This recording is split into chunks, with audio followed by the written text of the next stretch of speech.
Bonjour, c'est Yael. Bienvenue à cette méditation d'acceptation que vous pouvez pratiquer en position assise ou allongée. Dans les deux cas, cherchez à vous installer de la manière la plus confortable possible. Prenez conscience des points de contact du corps avec le sol et avec le zafu, le petit banc ou la chaise si vous êtes en posture assise.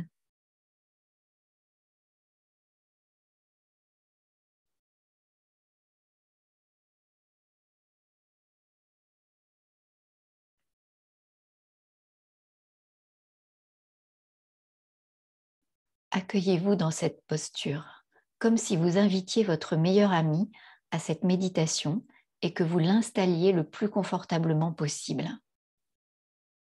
N'hésitez pas à modifier un peu la posture ou à utiliser coussin ou couverture pour trouver encore un peu plus de confort.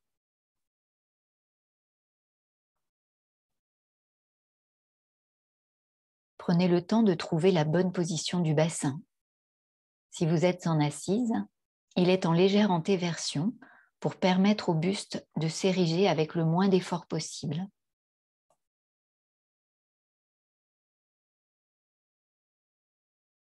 Maintenant, prenez une grande inspiration et laissez venir une longue expiration, bouche entrouverte, jusqu'au bout de l'expire, jusqu'à sentir les muscles abdominaux se resserrer. Puis ils se détendent sur l'inspiration et vous refaites encore 2 fois.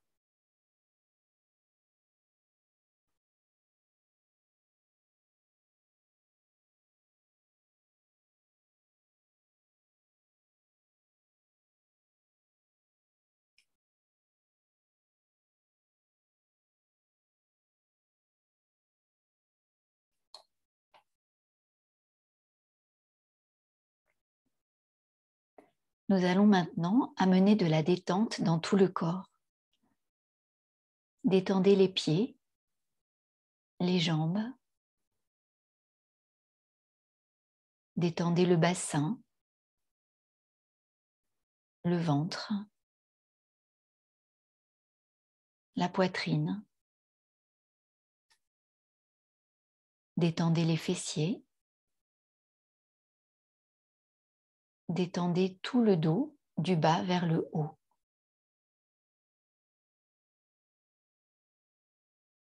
Si vous êtes en assise, vérifiez que le dos n'est pas tendu, qu'il n'y a pas de douleur, que vous ne faites que peu d'efforts, que seuls les muscles profonds sont actifs pour maintenir la rectitude. Et souvenez-vous qu'à tout moment, vous pouvez vous allonger. Détendez bien les épaules, sentez-les ouvertes, dégagées de la tête, larges, détendues.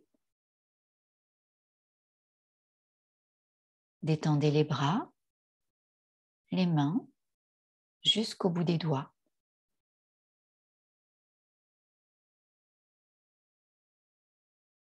Détendez la nuque et l'avant du cou. Vérifiez que la nuque est longue.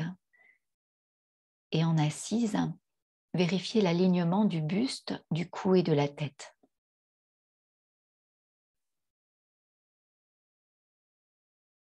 Détendez la tête et tout le visage. Détendez le front, les sourcils, entre les sourcils. Détendez les yeux, les joues, la bouche, le menton et la mâchoire inférieure.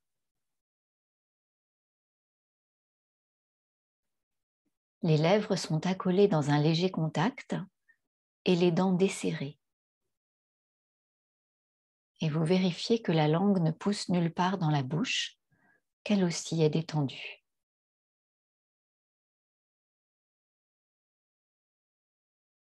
Repassez à votre rythme le corps en revue, des pieds jusqu'à la tête, pour détendre à nouveau des zones qui en auraient encore besoin.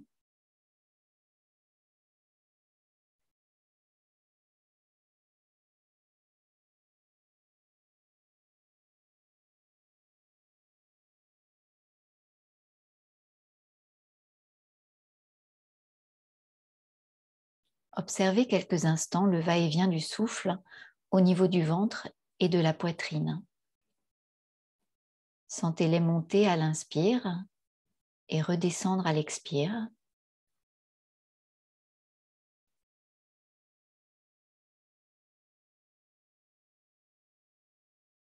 Observez déjà le calme et la tranquillité qui se sont installés dans le corps, dans la respiration et dans le mental.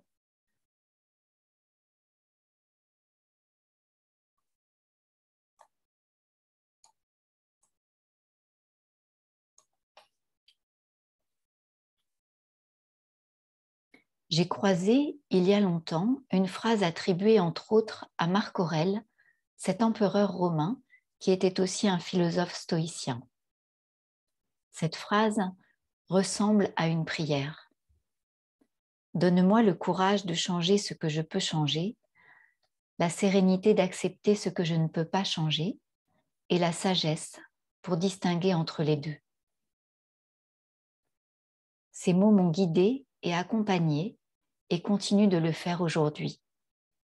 Ils sont le point de départ de cette méditation. Cette phrase est remplie d'un grand mystère, car comment être sûr d'avoir choisi la bonne attitude entre l'action et la non-action, entre l'action et l'acceptation, qui prend ici le sens d'accueil. Même pour les grands sages, y a-t-il une certitude absolue? Avouons-le, c'est une partie de Colin Maillard. Tout d'abord, puisque l'intention dans cette phrase est de discerner entre ce que nous pouvons changer et ce que nous ne pouvons pas changer, notons que le changement, l'impermanence de toute chose, est une des premières grandes lois de l'incarnation. Tout change, à son rythme, pas toujours au rythme que nous aimerions, mais tout change, c'est ainsi, avec ou sans notre intervention. Observez cette réalité dans la posture même où vous vous trouvez. Vous êtes immobile. Et pourtant, sans même que vous ayez consciemment à vous en préoccuper, votre cœur joue son rôle de pompe, votre sang circule dans vos veines et vos artères, et vous respirez. À chaque inspiration succède une expiration, et réciproquement. Lorsque nous désirons changer quelque chose, en nous ou à l'extérieur, nous avons la sensation de nous atteler à un matériau immuable. En réalité, nos traits de caractère, tout comme les situations que nous rencontrons, aussi solides et ancrées qu'elles puissent paraître, sont des matériaux friables et voués à la transformation ou à l'érosion. Le Yoga Sutra de Patanjali, dans l'aphorisme 2.5, nous met en garde contre une première grande cause de souffrance. L'ignorance de la réalité, avidya, c'est de prendre l'éphémère pour l'éternel, etc. Dans le monde incarné, tout est en perpétuel mouvement, en perpétuel changement. Et malgré cela, tout est ordonné, orchestré, comme si l'univers jouait un morceau de musique cosmique auquel chacun avait sa part et qu'il distribuait à chacun une partition dont les notes ne seraient pas connues à l'avance, mais s'écriraient d'instant en instant. Comment savoir si nous jouons les bonnes notes, si nous avons respecté la bonne intonation, le juste rythme? Notre persévérance dans le yoga vise justement la disponibilité et la réceptivité de notre âme pour que cette partition parvienne entière à notre cœur, car c'est là qu'elle pourra être jouée majestueusement et dans toutes ses nuances. C'est là que nos actes, nos paroles et nos pensées vont dans le sens de l'ordre et de l'harmonie cosmique, le dharma. Parfois, nous avons l'illusion de l'immuabilité de certaines choses. Par exemple, quand nous n'avons pas obtenu de résultats apparents, malgré un immense désir et malgré toute l'énergie investie. Dans ces cas-là, nous avons pu traverser toute une palette d'émotions ou de sensations. Colère, refus, culpabilité, impuissance, sentiment d'échec, de honte, solitude, tristesse, résignation. Puis doucement, nous sommes passés à l'acceptation. Et après coup, parfois longtemps après, nous constatons que les choses ont fini par changer. Je suis sûre que vous pouvez trouver un exemple de ce mécanisme dans votre vie où vous avez mis tout en œuvre vers un changement et où ce changement ne s'est pas produit tout de suite, mais quelque temps plus tard. Notre action nous a paru vaine, peut-être parce que nous attendions des effets plus rapides ou plus marqués, mais en réalité, aucune action n'est vaine. Aucune action ne reste sans effet, c'est la loi du karma. Nos actions portent simplement des fruits en leur temps, et ce n'est pas nous qui décidons de ce temps. Notre part des choses est de mettre tout en œuvre vers le changement, avec patience et persévérance. Les fruits de ces actes ne nous appartiennent pas. Plus cela est intégré, plus la phase de tempête émotionnelle est courte et plus l'acceptation est rapide et facile. L'acceptation après la tempête émotionnelle, c'est le retour de la lumière et de la douceur après l'obscurité et la difficulté. Donne-moi le courage de changer ce que je peux changer, la sérénité d'accepter ce que je ne peux pas changer et la sagesse pour distinguer entre les deux. En réalité, nous avons besoin d'être guidés maintenant, avant d'avoir la sagesse du discernement. Et nous pouvons à la fois nous engager avec persévérance et courage pour changer les choses, sans savoir à l'avance où cette action nous mènera, et accepter avec sérénité la situation de départ telle qu'elle est. Avec cette attitude, nous pouvons accéder à un lâcher-prise bienfaisant. Tout ne dépend pas de nous et de nos actions. Tout ce qui est amené à changer le fera en son temps. Nous avons fait et continuons à faire notre part, et c'est juste ainsi. L'univers n'attend pas davantage de nous.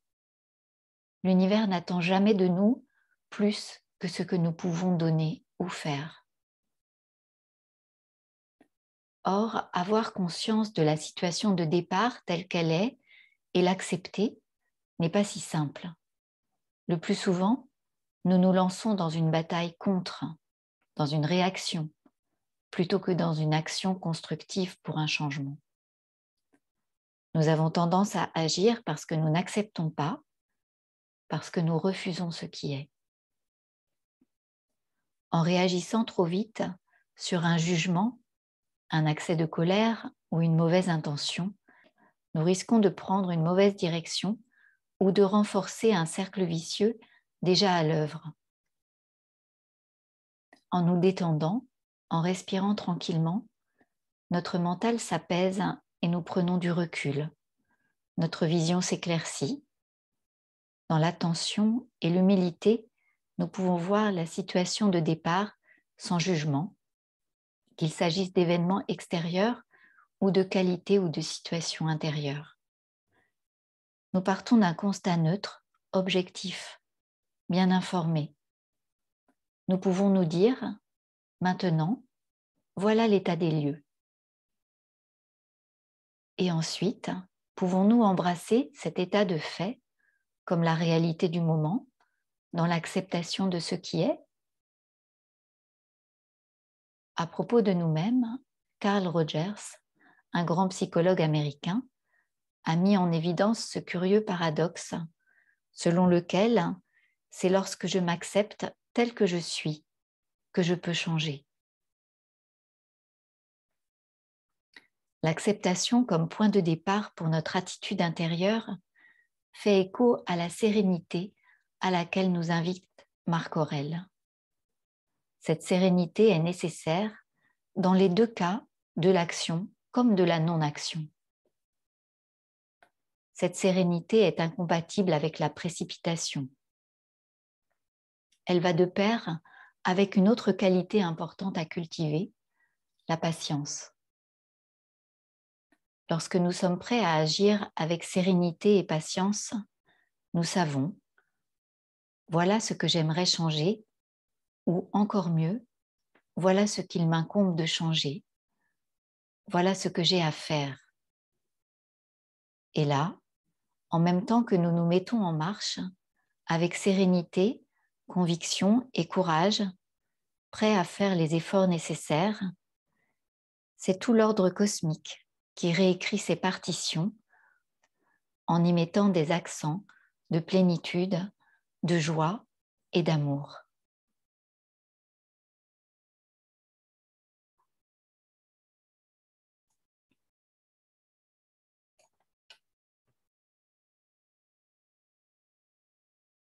Prenez le temps d'observer et d'accueillir l'ambiance interne qu'a générée cette méditation en vous, au niveau du corps, de la respiration et du mental.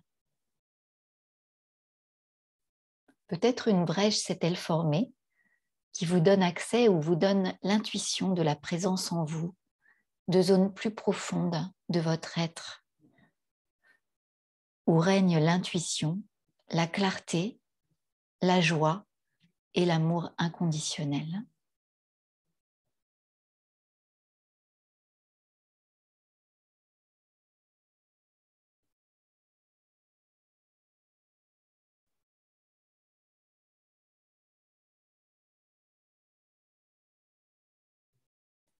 Puis vous prendrez le temps de revenir de cette méditation. Vous ouvrirez sur une inspiration les bras par les côtés jusqu'à l'arrière de la tête si vous êtes allongé, au-dessus de la tête si vous êtes en assise. Étirez-vous. Laissez venir bâillements ou soupirs. Étirez un flanc, puis l'autre.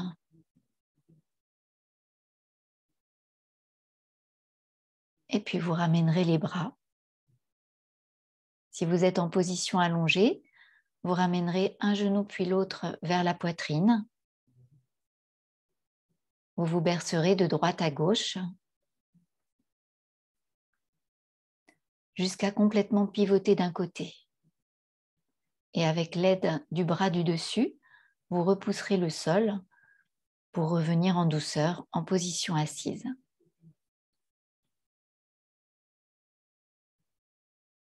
Dans cette posture bien érigée, je vous propose de terminer avec 3 respirations purifiantes du yoga de l'énergie. Sur inspire, les bras montent à l'horizontale, resserrez le périnée.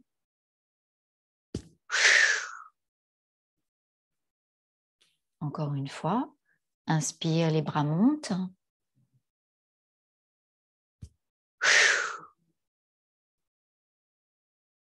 Et une 3e fois, inspire, les bras montent.